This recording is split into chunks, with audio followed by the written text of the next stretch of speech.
Hello friends, तो आज अपन करेंगे व्हीटस्टोन ब्रिज। अपन व्हीटस्टोन इस ब्रिज को अपन समझेंगे भी और उसके बाद अपन इसको प्रूव भी करेंगे।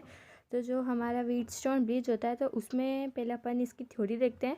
तो इन 1842 के ईयर में प्रोफेसर व्हीटस्टोन, तो ये जो एक प्रोफेसर है जिनने व्हीटस्टोन ब्रिज को वेरीफाई किया था, तो ये जो इनका नाम था Wheatstone, define a principle to which find the unknown resistance value by four resistance apparatus which called Wheatstone bridge. तो इनने डिफाइन किया था कि व्हीटस्टोन ब्रिज का प्रिंसिपल क्या होता है कि जब हमको किसी चार रेजिस्टेंस से कनेक्ट हो तो उसमें अपन तीन रेजिस्टेंस की हेल्प से हम चौथा रेजिस्टेंस निकाल सकते हैं। ऐसे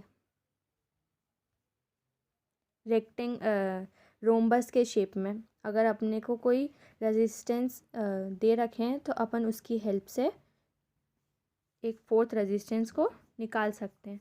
फिर इसके बाद इसका प्रिंसिपल लिखा है, तो इसका प्रिंसिपल क्या है? In the part of balance condition of galvanometer. तो जो गैल्वेनोमीटर का बैलेंस पार्ट है, then in position of equilibrium the ratio upper two resistance are equal to lower resistance. तो उसके बाद क्या है, जैसे हमने इनको ऐसे कनेक्ट किया है, एक रेजिस्टेंस यहाँ, एक यहाँ, एक यहाँ, एक यहाँ, तो ratio of upper two register से क्या मतलब है? ये वाला और ये वाला, इन दोनों का रेशो इन दोनों के रेशो के बराबर होगा। तो ये अब अपन देखते हैं कैसे। फिर उसके बाद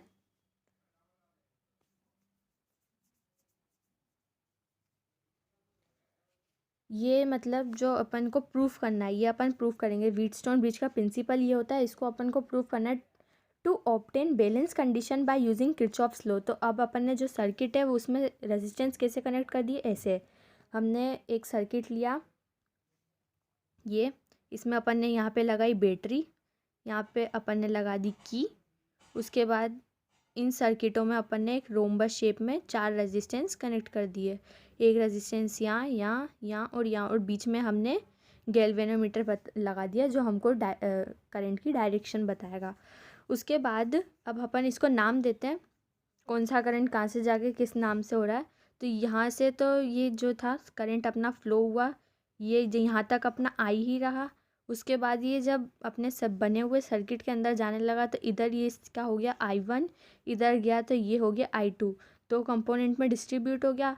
उसके बाद B तक पहुँचा, B के बाद वापस गया तो ये हो गया I3, और फिर एक बार I2 से C तक गया तो वो हो गया I4। ये जो सर्किट में करंट है वो ए से जाएगा, ए से जाएगा, फिर यहाँ से ए से जाएगा, फिर ए से जाएगा और वापस उसी सर्किट में फ्लो होने लगेगा। यहाँ से आया था, यहाँ से बाहर निकल जाएगा। तो यहाँ तक अपन को सर्किट समझ में आया। उसके बाद एक जो करंट की डायरेक्शन है वो क्या हो रही है? गैल्वेनोमीटर में जा रही है। तो यहाँ से ऊपर से जो हमारा एक करंट का कंपोनेंट है वो गैल्वेनोमीटर में जा रहा होगा, तो इसको हमने नाम दे दिया IG। तो करंट की डायरेक्शन थ्रू गैल्वेनोमीटर। फिर इसके बाद अपन ने लगाया किरचॉफ्स का फर्स्ट लॉ। तो किरचॉफ का फर्स्ट लॉ क्या बोलता है कि कोई भी जंक्शन पे जो करंट है उनका जो सिग्मा होता है, सिग्मा यानी सम, या तो अपन सम ले लो, इसका मतलब सम ले लो, या नेगेटिव माइनस ले लो। मतलब एक सीरीज़ है तो वो पूरी सीरीज़ को कंबाइन कर दिया, तो यहाँ पे अपन नेगेटिव लेंगे। तो एट जंक्शन बी, इस जंक्शन पे एक करंट यहाँ जा रहा है, एक करंट यहाँ, एक करंट यहाँ, ये इन तीनों का इन तीनों का हम माइनस करेंगे तो हमारा पूरा रिजल्टेंट क्या आ जाएगा? 0। तो इनको अपन ने बराबर कर दिया 0 के। उसके बाद बैलेंस कंडीशन के लिए हम क्या करेंगे? बैलेंस कंडीशन के लिए हम इधर IG को 0 कर देंगे।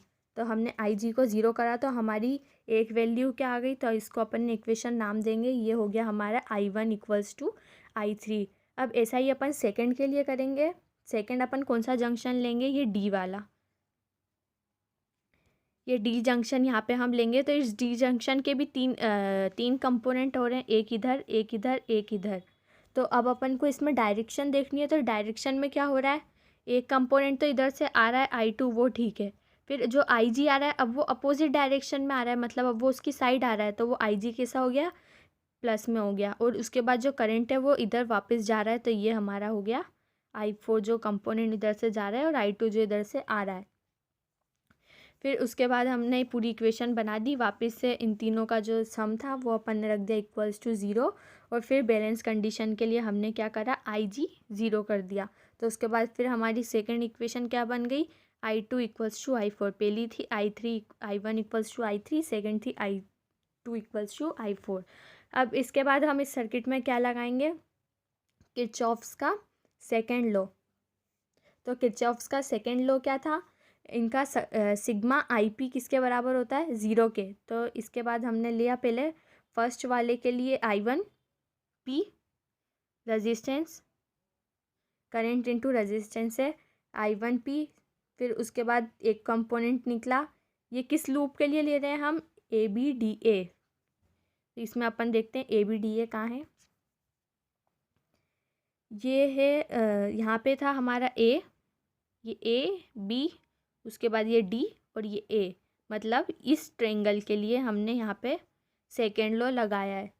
तो उसके हिसाब से क्या हो जाएगा हमारा, एक ये आई वन पी, और उसके बाद एक यहाँ से ये जो कंपोनेंट निकल रहा है, ये हमारा जो निकल रहा है वो है आई जी जी, और इसके सम को हमने किसके बराबर रख दिया, टू के बराबर। उसके बाद फिर हमने बैलेंस कंडीशन के लिए वापस वही मेथड करी कि आई जी को हमने ज़ीरो के बराबर रख दिया।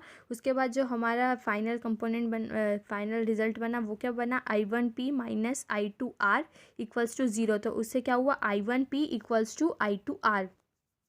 ये हमारी हो गई थर्ड इक्वेशन। फिर इसके बाद हमने एक लूप ली बी सी डी बी। तो अपन देखते हैं ये कहाँ पे, तो ये जो हमारा सर्किट है,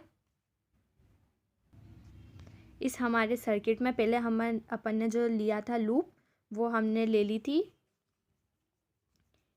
ए बी डी ए। उसके बाद अब अपन ये वाली लूप लेंगे B D C B, B D C B. इसके लिए अपन वापस वही करेंगे, एक बार ये वाला कंपोनेंट, एक बार ये वाला कंपोनेंट, एक बार ये वाला कंपोनेंट, और इनको बराबर कर देंगे ज़ीरो के।